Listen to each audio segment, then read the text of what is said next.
Hi everyone, this is discussion week 11, and so I'm just making a quick video just to kind of share my thoughts and what I learned and all that great stuff.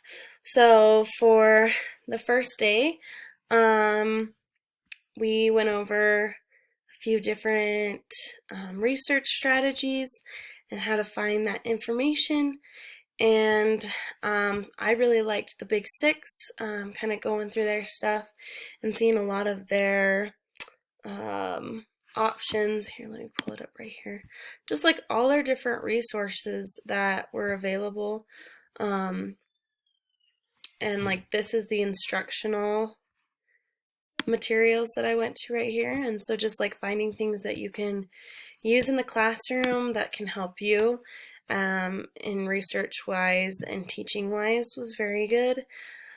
And then the other thing is like just talking about going through these steps. I was like, oh yeah, we do that even if we don't think about it. And we can definitely find more information in as we do those things and as we work with students that way. So the video I watched for the Expand Your Horizon was the question formula video for the high school science class. And I thought it was very interesting how they worked through those 5 steps in creating questions that can be asked as an inquiry-based learning or those kind of things as well. And how he like had them work in groups was really awesome, and then how they were able to narrow it down to 2 to 3 questions that they really wanted to figure out and get answered. I did think like, I was like, oh man, that's taking so much time. Like, why not just give the kids the questions that they're gonna need? And then I was like, well, that's not the point, right? It's not the point just to get through a lesson plan. The point is to help the kids learn and really learn how to do it on their own, not just be given the information. So that was a little bit of like a check yourself thought, where I was like, oh, this is taking a little bit of a long time just to work through questions, but it's important. And so that was very cool to just be reminded about. For 11B, how we can evaluate credibility.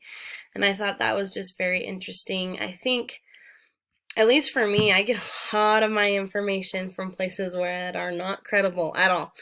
And so definitely teaching students how to find that information, what are credible sources online, because there's so much information out there, can really help them to just be able to create their own opinions about things. I know that it's hard, like you have they're very similar opinions as your tribe a lot of time, the people that are around you, and so being able to teach students how to get out of that and learn and gather information, and if they still have that opinion, that's fine, but at least gather the information and what's correct information. All of that kind of thing. I did want to, so these critical evaluation surveys, I was just kind of looking at the secondary school one, and I thought that was very interesting on how you could have your students work through that kind of like a rubric in a way and check off the things that work and don't work for their information that they're gathering for their research. And then the one that I did here is every kid has a story to tell.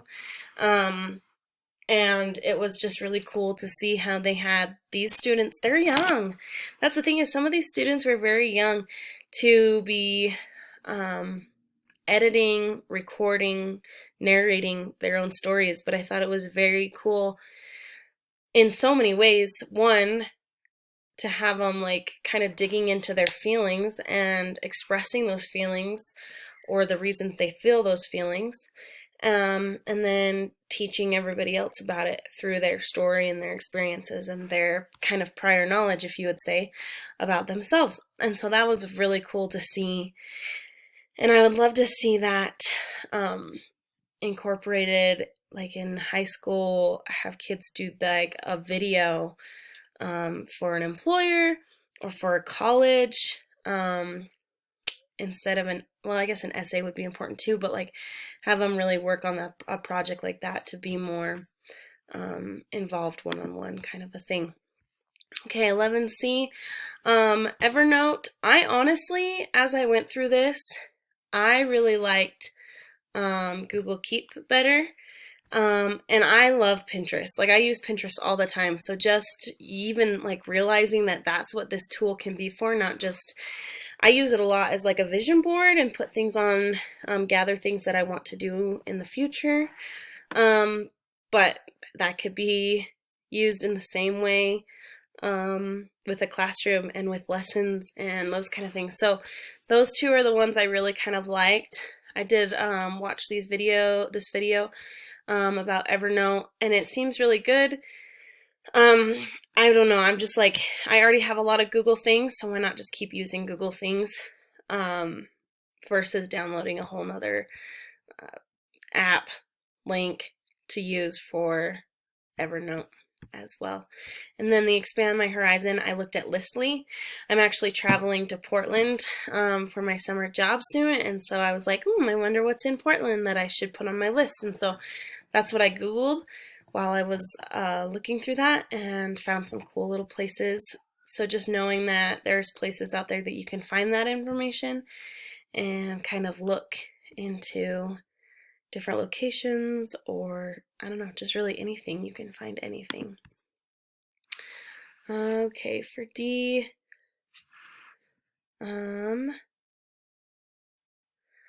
this was really cool. There was so many different resources. So this struck a chord with me just because I'm an agriculture major, and just learning about the hydroponic farming that these students were doing and how they were relating it right to their community.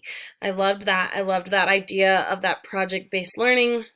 Also of just like having faith in the kids. Like a lot of times I feel like people assume that because they're middle schoolers, high schoolers, they're not going to have necessarily the best ideas, or they're not going to come up with something. But like all these videos just proved how amazing their minds can be. And even in this video, she talked about how like high schoolers are innovative, like they can think outside the box. They're not necessarily closed-minded off from like the world and their experiences. So I thought that was very cool on how she said that as she was talking about her project. I did look at these pins on Pinterest. I actually saved a few of them. And then what really motivates students in a project-based real-world issues. I think that is very important. I think this kind of topic is why these worked out so well. All of these different projects and experiences is because it related to all of them in some way.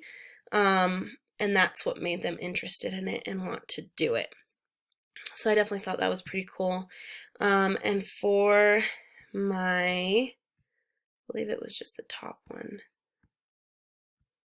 No, I did this paper tweets one. This is the one I did the paper tweets. So, as I kind of read this and looked through it, I thought it was very cool to be able to bring something like that into the classroom.